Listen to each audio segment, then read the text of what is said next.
दोस्तों फिल्म की शुरुआत होती है और हम घने जंगलों में एक घर को देखते हैं जहां एना नाम की एक छोटी सी बच्ची अपने गार्जियन गेब के साथ रहती है। एना गेब को अपना डैडी बुलाती है और गेब उसकी हर जरूरत का ख्याल रखते हैं। गेब ने एना को घर के एटिक में रखा है और उसने उसे कभी बाहर की दुनिया नहीं देखने दी। बस वह एटिक में बनी एक खिड़की से बाहर की दुनिया की एक झलक देख पाती है। लगभग हर रात गेब उसे वाइल्डलिंग्स के बारे में डरावनी कहानियां सुनाता है। वो कहता है कि ये खतरनाक जीव होते हैं जिनके तेज दांत, लंबे नाखून और बालों से भरा शरीर होता है और वो उसे इनसे दूर रहने के लिए कहता है।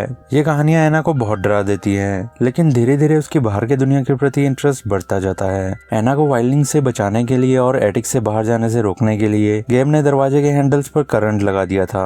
गेब बचपन से ही उसकी सारी जरूरतें पूरी करते हुए आ रहा है, लेकिन वह खाने में सिर्फ उसे सब्जियां देता है और उसने उसे मांस खाने से मना किया है। तभी एक दिन एना गेब को किसी और से बात करते हुए सुन लेती है और वह दरवाजे के पास आती है। जैसे वह दरवाजे के हैंडल को छूती है उसे एक जोरदार झटका लगता है और वह बेहोश हो जाती है। बाद में जब उसे होश आता है तो गेब उसके पास आता है और उसे समझाता है कि ये बिजली का जाल वाइल्डलिंग्स को बाहर रखने के लिए रखा है। गेब उसे बताता है कि वह धरती की बची आखिरी इंसान है और उसे सुरक्षित रखना उसकी जिम्मेदारी है। जब एना उससे पूछती है कि वह किससे बात कर रहा था तो गेब इस बात को टाल देता है और उसे बताने लगता है कि वे दोनों ही दुनिया के अकेले इंसान बचे हैं। एना के जन्मदिन पर गेब उसे एक केक देता है और साथ ही साथ एक हैमस्टर भी तोहफे में देता है ताकि वो उसका साथी बन जाए और उसका ध्यान इधर उधर न जाए। वह छोटा सा जानवर एना का सबसे अच्छा दोस्त बन जाता है, लेकिन एक दिन हैमस्टर की मौत हो जाती है और एना को इस बात का बहुत दुख होता है। तो इस पर गेब उसे मृत्यु के बारे में समझाता है और कहता कि हैमस्टर एक अच्छी दुनिया में चला गया है। जैसे जैसे एना बड़ी होने लगती है उसे जंगल में वाइल्डलिंग्स के बुरे सपने आने लगते हैं। अब एना काफी बड़ी हो गई है और उसे पीरियड्स भी आने शुरू हो गए थे। गेब उसके बिस्तर को चेक करता है तो उसे खून के धब्बे मिलते हैं, जिससे वो चिंतित हो जाता है। इससे वो उसे ल्यूप्रोलाइड नाम की एक दवाई देना शुरू करता है जो उसकी बढ़ती हुई ग्रोथ को धीमा कर देते हैं और उसकी सेहत धीरे धीरे बिगड़ने लगती है। गेब उसे उसकी बीमारी का इलाज बताते हुए ये दवाइयां देता रहता है और ऐसे ही कई साल गुजर जाते हैं। इससे एना को दर्द और बेचैनी महसूस होने लगती है और जब वो बर्दाश्त नहीं कर पाती तो वो गेब से कहती है कि वह उसे हैमस्टर की तरह ही अच्छी दुनिया में भेज दे ताकि उसकी तकलीफें खत्म हो जाएं। यह सुनकर गेब बहुत गिल्टी महसूस करता है क्योंकि उसने एना को जन्म से ही बहुत तकलीफें दी थी। आखिर में वो इतना गिल्टी महसूस करता है कि वो बंदूक निकालता है और खुद को गोली मार देता है, जिसके सदमे से एना भी बेहोश हो जाती है। अगले सीन में हम एना को अस्पताल में देखते हैं जहां उसके चारों तरफ अनजान लोग थे, जिससे उसे घबराहट होती है। वह तुरंत कमरे से भाग जाती है और अस्पताल की छत पर पहुंच जाती है। वहां वो पहली बार सूरज की गर्मी को महसूस करती है, लेकिन वो लोग फिर से उसे अस्पताल में ले जाते हैं और उसे बिस्तर से बांध देते हैं। शेरिफ एलन वहां आती है और उसे शांत कराती है और उसकी असली पहचान जानने की कोशिश करती है। डॉक्टर एलन को बताते हैं कि उसे ल्यूप्रोलाइड नाम की दवाई का ओवरडोज दिया जा रहा था, जिससे उसकी ग्रोथ रुक गई थी। इससे एलन को उससे सिंपैथी हो जाती है और वह उसे खोल देती है और अपने साथ ले जाती है, बजाय कि उसे किसी फोस्टर होम में भेजा जाए। इसके बाद वे सब लोग डीएनए टेस्ट के नतीजों का इंतजार करने लगते हैं ताकि पता चल सके कि गेब उसका असली पिता है या नहीं। अगले सीन में हमें पता चलता है कि गेब मरा नहीं है, बल्कि उसको अस्पताल के दूसरे कमरे में इलाज के लिए रखा गया था।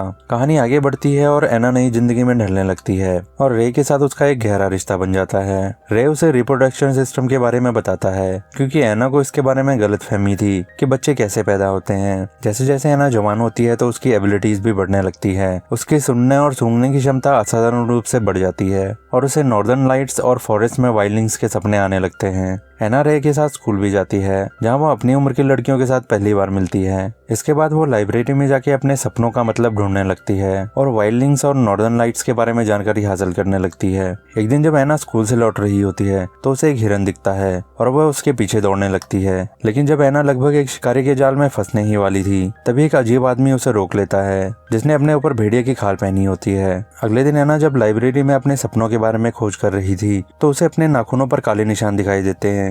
रात में जब एना नहाते समय बाथटब में होती है तो एलन उसे डीएनए टेस्ट के नतीजों के बारे में बताती है, जिससे हमें पता चलता है कि गेब उसका असली पिता नहीं है। और इस खुलासे के बाद उसकी उलझनें बढ़ जाती है क्योंकि परिवार का कंसेप्ट उसे अभी भी समझ नहीं आता है। एक शाम को जब एना और रे छत पर समय बिता रहे थे और जब वो वहां पर लेटे होते हैं तो एना को दूर टिमटिमाती हुई रोशनी दिखती है जो जेन के घर पर हो रही पार्टी से आ रही थी। एना बताती है कि जेन उसकी दोस्त है और वे दोनों पार्टी में जाने का फैसला करते हैं। यह पहला मौका था जब एना ने इतनी बड़ी भीड़ देखी थी। हालांकि पार्टी में एक ड्रिंक लेने के बाद एना बहुत ही अनकंफर्टेबल महसूस करने लगती है। पार्टी के दौरान जब वे दोनों रोमांटिक होने लगते हैं और एक दूसरे को किस करने लगते हैं तभी अचानक हम देखते हैं कि एना के मुंह से खून निकलने लगता है। तो एना घबराकर बाथरूम की तरफ भागती है और देखती है कि उसके मुंह से कुछ दांत गिर रहे हैं। डर के मारे वह खिड़की से भाग जाती है और जंगल की तरफ दौड़ने लगती है। अचानक उसे पीछे से एक वायलिन जैसा कुछ हमला करता है और खुद को बचाने के लिए एना भी उसे गले पर काट देती है। लेकिन फिर उसे एहसास होता कि वह लॉरेंस था।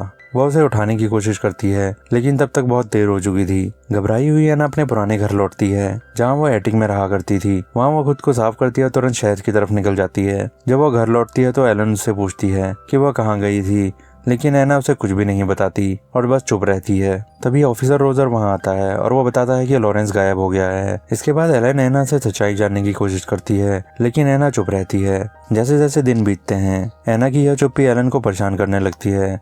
वो देखते है कि एना बात करने के बजाय अपने नाखूनों पर नेल पेंट लगा रही है। उस शाम को रे एना के पास आता है और उसे बताता है कि वह सब संभाल लेगा, लेकिन बहुत कोशिश करने के बाद भी एना चुप रहती है। फिर रे उसका मुंह चेक करता है और देखता है कि उसके दांत गिर रहे हैं। घबराकर वो तुरंत एलन को बताने जाता है, जिससे एना को भागने का मौका मिल जाता है और वह जंगल की तरफ भाग जाती है, जहां वो खुद को शांत और सुरक्षित महसूस करती है। जंगल में उसे एक बार फिर वो वुल्फमैन मिलता है, जो उसे देखकर उसे खाने को कुछ देता है। फिर वह उसके दांत और नाखूनों का जायजा लेता है, यह सोचकर कि शायद एना वाइल्डिंग है। वह बताता है कि इंसानों ने 16 साल पहले आखिरी वायलेंस को भी खत्म कर दिया था। वुल्फमैन उसे ये भी बताता है कि उसकी माँ का शव अभी भी एक गुफा में पड़ा है और अपनी माँ की पहचान जानने के लिए वह वुल्फमैन के साथ उस गुफा तक चली जाती है। वह अंदर गुफा में उसे एक खोपड़ी पड़ी हुई मिलती है, जिसमें गोली का छेद होता है और उसे हाथ में लेते ही एना को एक विजन आता है, जिसमें वह देखते हैं कि गेब ने उसकी मां को गोली मारी थी और इससे स्पष्ट हो जाता है कि गेब भी उस पर्च का हिस्सा था। लेकिन वह एना को कोई नुकसान नहीं पहुंचाता और उसे अपने साथ ले जाता है। यह सब जानने के बाद एना सीधे अस्पताल पहुंचती है और हम देखते हैं कि गेब उसे असहाय नजरों से देख रहा है। इसके बाद एना वहां से चली जाती है। इसी बीच हमें एलन को दिखाया जाता है, जो लॉरेंस के मर्डर की जांच कर रही थी। उसे एना के पुराने कमरे से एक ड्राइंग मिलती है, जो उसे लॉरेंस की मौत से कनेक्टेड लगती है। तभी एना भी घर लौट आती है, लेकिन जैसे ही एलन उसके नाखूनों को देखती है, वह उसे हथकड़ी लगा देती है। एलन बताती है कि लॉरेंस के लाश के पास उसके कपड़े थे, इसलिए पूरे शहर को उस पर शक है। इसके बाद एना को जेल भेज दिया जाता है, हालांकि वह बार बार कहती है कि वह निर्दोष है। जेल में एना शीशे में देखती है और वह देखती है कि उसके दांत पहले से तेज और नुकीले हो गए हैं, ठीक उसी खोपड़ी की तरह जो उसने गुफा में देखी थी। उस रात गेब भी एना से मिलने आता है और वह उससे कहने लगता है कि उसे बचाना उसकी सबसे बड़ी गलती थी। वह एना को एक सिरिंज देता है और वह उसे कहता है कि वह इसे लगाकर बेहतर दुनिया में चली जाए, लेकिन एना अब खुद को वाइल्डिंग के रूप में स्वीकार कर चुकी है। वह उस इंजेक्शन को लगाने से मना कर देती है। अगले दिन एलन एना को चेक करने आती है और देखती है कि वह बिस्तर के नीचे छुपकर सो रही है। एलन जेल का दरवाजा खोलती है, लेकिन एना अचानक उस पर हमला कर देती है। इसके बाद वो एलन और बाकी पुलिस वालों को लॉक कर देती है और वहां से भाग जाती है। बाहर एना को रे मिलता है, जो अपनी कार में होता है। एना उसके पास जाती है और उससे मदद मांगती है और उससे कहती है कि वह चाहती है कि रे उसे नॉर्दर्न लाइट्स तक लेके जाए, जहां उसका जन्म हुआ था। रास्ते में एना उसे बताती है कि वह एक वाइल्डलिंग है। अभी एक घने जंगल में पहुंच जाते हैं और रे गाड़ी रोक देता है और एना तय करती है कि यहाँ से आगे वो अकेले जाएगी, लेकिन रे उसकी चिंता करने लगता है, उसके पीछे पीछे चल पड़ता है। रात को हम देखते हैं कि एना के शरीर पर धीरे धीरे बाल उगने लगे हैं और ये देखकर रे घबरा जाता है, लेकिन एना उसे बताती है कि वो सुरक्षित है और वह उसे कोई नुकसान नहीं पहुंचाएगी। अब सीन बदलता है और हम रोजर और गेब को देखते हैं, जो एना के बारे में चर्चा कर रहे होते हैं। काफी सोचने के बाद वे एक हंटर के ग्रुप को इकट्ठा कर लेते हैं और एना को पकड़ने का फैसला करते हैं। अगले सीन में एना और रे को जंगलों में भागते हुए दिखाया जाता है, क्योंकि शिकारी कुत्ते उनका पीछा कर रहे होते हैं। तभी उन हंटर में से एक रे के कंधे पर गोली मार देता है। इसके बाद ये दोनों पानी में छलांग मार देते हैं। इसके बाद एना रे से कहती है कि वह दोनों अलग अलग दिशा में जाएंगे और वह शिकारियों को अपने पीछे ले जाती है। और फिर हम देखते हैं कि एना उसी गुफा में चली जाती है, जहां उसे अपनी मां के अवशेष मिले थे। आगे हम देखते हैं कि रे अपनी बहन एलन से मिलता है और उसे बताता है कि एना उसके साथ नहीं है और वह जंगल में जिंदा रहने के लिए जूझ रही है। इसके बाद एना जंगल में रहने लगती है और धीरे धीरे उसमें और बदलाव आने लगते हैं। हम देखते हैं कि खुद को शिकारियों से छिपाने के लिए एना अपने चेहरे और शरीर पर मिट्टी लगा लेती है। एक सुबह स्कूल जाते हुए जब रे देखता है कि रोजर गैस के गैलन भर रहा है और उसे शक होता है कि वो एना का शिकार करने के लिए जंगल में आग लगाने की योजना बना रहे हैं, तो वह तुरंत एलन को फोन करता है और उसे बताता है जंगल में एना एक शिकारी को मार देती है।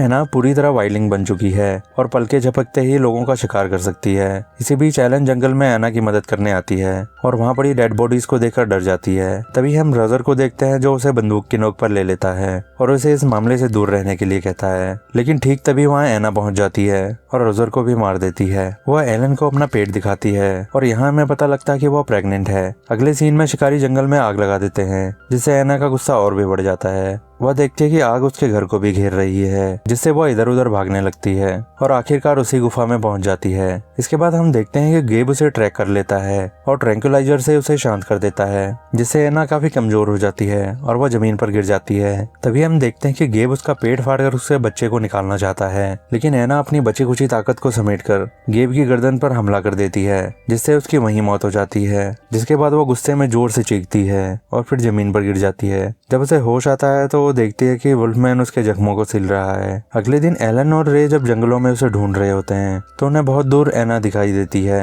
वे उसे जिंदा देखकर बहुत खुश थे और वे डिसाइड करते हैं कि उसे जंगलों में ही रहना चाहिए, क्योंकि वे दोनों ही मानते हैं कि उसके लिए वही अच्छा है। अंत में एना अपने नए बच्चे के साथ नॉर्दर्न लाइट्स तक पहुंच जाती है, जो उसका अंतिम लक्ष्य था। अब जब वो आसमान में लाइट्स देखती हैं तो उसको शांति महसूस होती है। आखिरी सीन में हम देखते हैं कि एना को कहीं दूर जंगलों से वाइल्डलिंग्स की पुकार सुनाई देती है, जिससे हमें पता चलता है कि उनकी प्रजाति अभी भी जिंदा है। और दोस्तों, ये मूवी यहीं खत्म हो जाती है। अगर आपको ये मूवी पसंद आई है तो इस वीडियो को लाइक कीजिए और इस चैनल को सब्सक्राइब कीजिए। मिलते हैं कल किसी नई वीडियो के साथ, तब तक के लिए टेक केयर।